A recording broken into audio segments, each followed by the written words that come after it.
یہ ایک سوال بہت سارے لوگ پوچھتے ہیں کہ کیا میوزک گانا وغیرہ سننے سے وضو ٹوٹ جاتا ہے، اور اگر ہم نے گانا سن لیا، کوئی میوزک سن لی، تو کیا اس کے بعد ہم اگر وضو ہمارا ہے تو ہم نماز پڑھ سکتے ہیں؟ تو اس کا جواب یہ ہے کہ گانا سننا شرعاً ناجائز اور حرام ہے، بہت بڑا گناہ ہے۔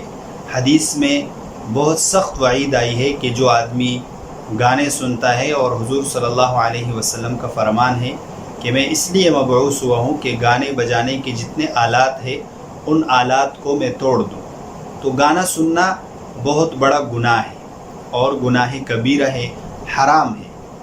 لیکن اگر کسی کا وضو ہو اور وہ گانا سن لیتا ہے تو اس سے وضو پر کوئی اثر نہیں پڑتا، اور اس کے بعد اگر اس نے اس وضو سے نماز پڑھ لی تو نماز ہو جائے گی۔ لیکن بہتر یہ ہے کہ آدمی کوئی بھی حرام کام آدمی سے سرزد ہو جائے، کوئی بھی گناہ آدمی سے سرزد ہو جائے تو اس کے بعد بہتر یہ ہے کہ آپ وضو کر لیں، یہ مستحب ہے۔ کوئی بھی گناہ جب آدمی سے ہو جاتا ہے تو وہ گناہ شیطان کے اثر کی وجہ سے ہوتا ہے، تو اس کے بعد بہتر یہ ہے کہ آپ وضو کر لیں۔